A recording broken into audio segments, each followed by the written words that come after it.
देखिए बच्चों, आज हम आपको द्विघात समीकरणों के बारे में बताते हैं। या रैखिक समीकरण है। द्विघात समीकरण कौन सा होगा? जिसकी घात हो। जैसे लिखा हुआ है a प्लस बी का होल वर्ग बराबर क्या होगा? a वर्ग धन b वर्ग धन 2ab।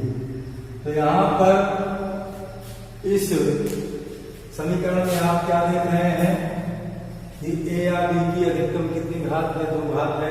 इसलिए हमारा ये क्या कहलाएगा? 2 घात समीकरण कहलाएगा। अगर चर की घात 2 से अधिक हो या 2 से कम हो तो हमारा द्विघात समीकरण नहीं कहलाता। इस चीज का हमें ध्यान रखना है।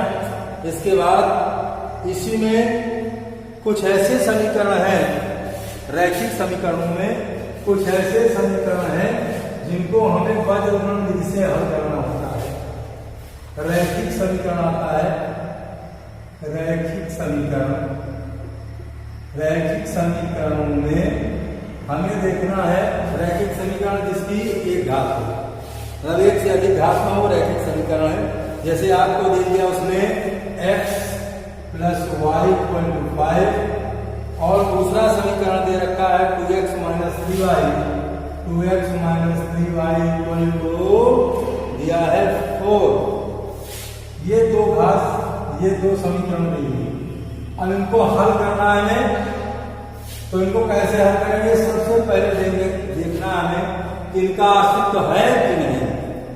तो अस्तित्व देखने के लिए सबसे पहले हम अचर पद को बाईं तरफ लाते हैं। तो यहां लिखेंगे समीकरण 1 से, समीकरण 1 क्या हो जाएगा? x प्लस वाई, ये 5 को इधर लाएंगे तो गायब होगा ऋण का। इसी प्रकार समीकरण 2 को भी स्पष्ट करेंगे।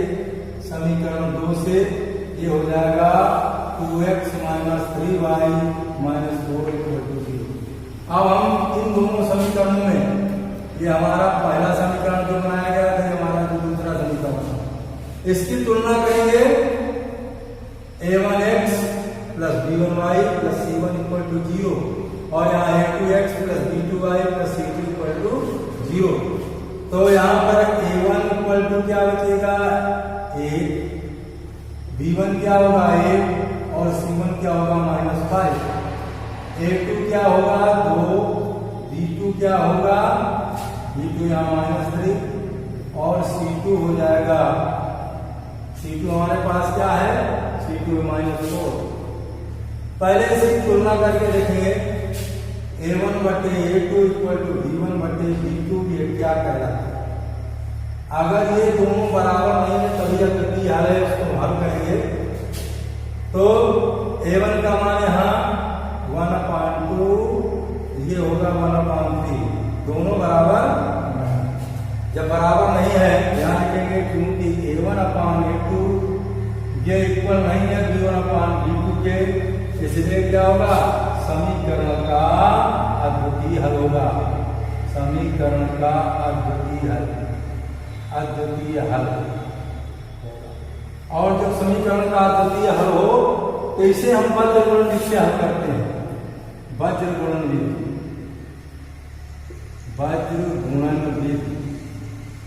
और उसका आपको फार्मूला बता रहे हैं।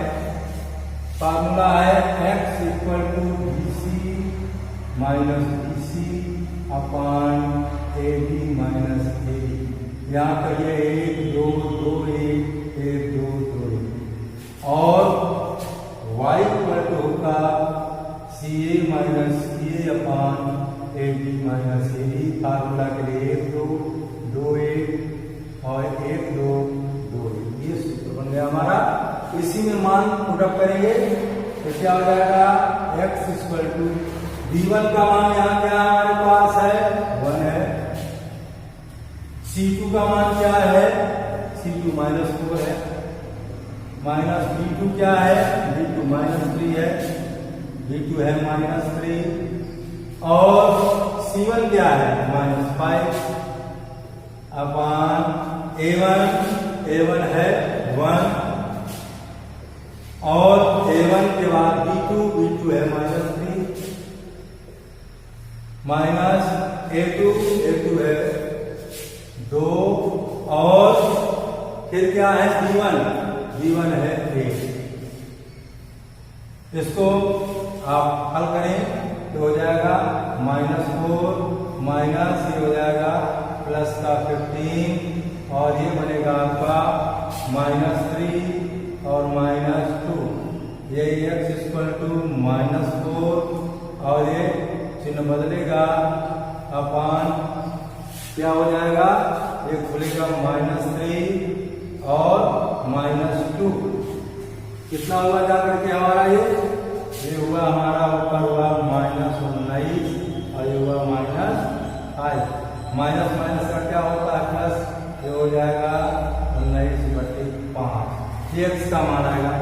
अब y का मान ऐसे यहाँ निकालेंगे तो y का मान निकालने के लिए क्या है हमारे पास पहले C1 हमारे पास क्या है तो C1 हम यहाँ लिख रहे हैं कि C1 है -5 A2 हमारे पास क्या है 2 माइनस C2 है -4 और A1 है हमारे पास 1 बटे A1 है 1 गुणे B2 हमारे पास क्या है -3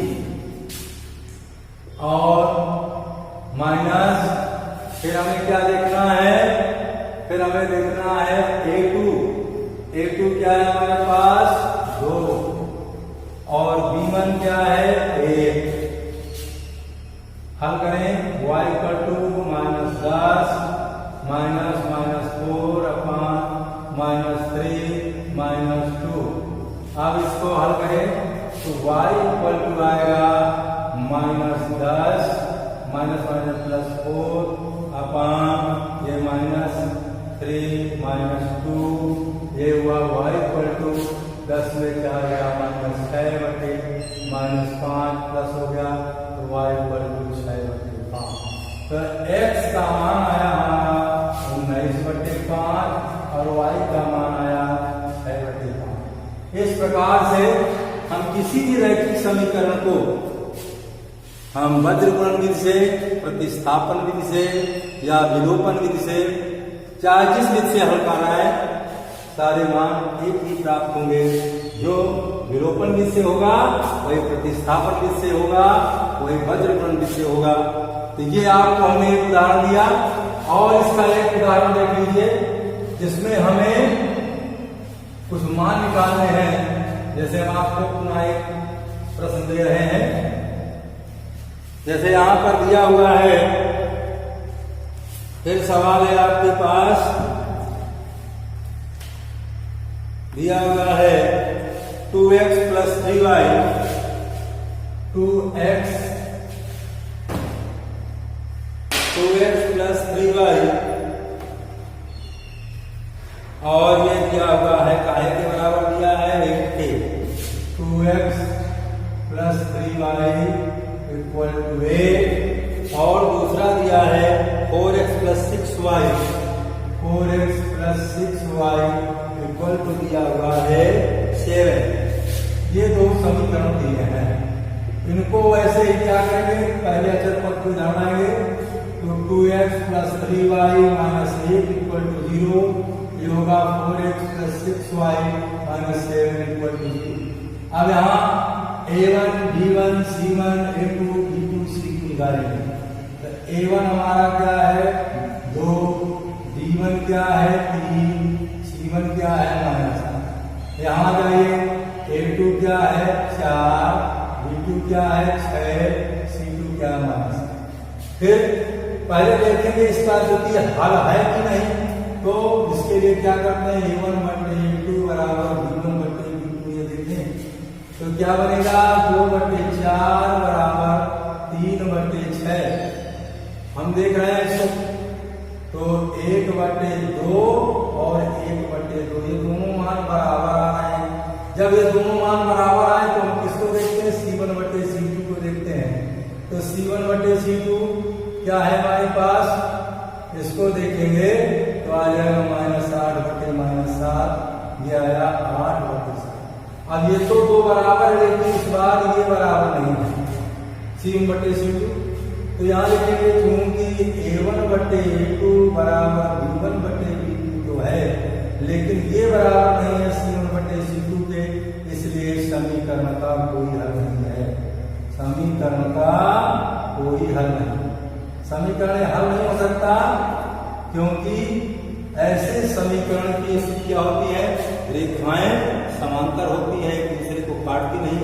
जब रेखाएं एक दूसरे को काटेगी नहीं तो समीकरण का हल नहीं हो सकता। तो ऐसे समीकरण को हमें हल करने की आवश्यकता नहीं, इसको यहीं से विराम कर देंगे। इसी प्रकार से अन्य सवाल लेंगे कि हम आपको इसलिए बता रहे हैं कि कहीं ऐसी परिस्थिति आती है कि पहले दो बराबर होते हैं, तीसरा बराबर नहीं। तो हमने एक दिन बताया था आपको कि यदि A1/A2 बराबर B1/B2 के ना हो तो समीकरण का अद्वितीय हल है। समीकरण का अद्वितीय हल होगा। इसको हम हल कर सकते हैं, मान क्या होंगे, संगत मान संगत होंगे और रेखाएं प्रतिच्छेद करेंगे, रेखाएं प्रतिच्छेद करेंगे। ये हमने आपको बताया था। अब इसी प्रकार यदि A1/A2 बराबर B1/B2 बराबर C1/C2 तीनों बराबर है तो समीकरण के अनेक होंगे। समीकरण के अनेक हल, एक दो नहीं अनेक हल होंगे, अनेक हल होंगे और मान संगत होगा, मान संगत होगा। साथ में रेखाएं क्या होंगी, समपाती, रेखाएं समपाती होंगी। मतलब एक रेखा के ऊपर दूसरी रेखा आ जाएगी, कोई अलग रेखा नहीं जाएगी, ऊपर दूसरी आएगी। यदि A1/A2 बराबर B1/B2 और ये चीज C1/C2 के बराबर नहीं है तो ऐसी दशा में समीकरण का कोई हल नहीं है। समीकरण का कोई हल नहीं होगा, कोई हल नहीं, कोई हल नहीं होगा। मतलब समीकरण हल नहीं किया जा सकता। दूसरी चीज, मान असंगत होगा, मान असंगत होंगे और रेखाएं जो होंगी वो समांतर होंगी, रेखाएं समांतर होंगी। तो जब रेखाएं समांतर होंगी, मान लीजिए आपके पास है, ग्राफ पर बनाएंगे, अगर रेखाएं ऐसी स्थिति में है, एक रेखा ये जा रही है, एक रेखा ये जा रही है, दोनों समांतर है, दोनों के बीच की दूरी बराबर है और जब तक रेखाएं आपस में प्रतिच्छेद नहीं करेंगी ऐसे समीकरण का कोई हल नहीं होगा। मतलब जब एक दूसरे को काटेंगी वही बिंदु समीकरण का हल होगा। इसलिए ये अवस्था जो है ये कहना, और ये अवस्था जो होती है, ये अवस्था ऐसी होती है, समीकरण ये क्या है, देखा गई है, इसी के ऊपर की पुनः रेखा आ जाएगी। मतलब AB रेखा के ऊपर ही CD रेखा भी आ जाएगी, दोनों रेखा एक ही बन जाएगी है। इसीलिए कहा गया संपाती रेखा। और जहां पर पहली स्थिति है, पहली स्थिति ये हो जाएगी ऐसी परिस्थिति कि मान लीजिए एक समीकरण ये बन रहा है, दूसरा समीकरण कहीं ऐसे बनेगा, दोनों रेखाएं एक दूसरे को काटेगी। ये मान लीजिए पहली रेखा है, ये आपकी दूसरी रेखा है, तो ये प्रतिच्छेद बिंदु मिलेगा। जो प्रतिच्छेद बिंदु होगा, दोनों रेखाओं का प्रतिच्छेद बिंदु, यही जो है समीकरण का हल होगा। यहीं पर समीकरण का हल का मतलब समीकरण में x और y का मान निकलेगा, लेकिन इसमें समीकरण में x y का मान नहीं निकल सकता। इसीलिए इसको हम क्या लिख देते हैं, समीकरण का कोई हल नहीं, रेखाएं समांतर हैं, मान इसका असंगत होगा। बस आज इतना ही, अगले दिन फिर आपको बताएंगे। Thank you.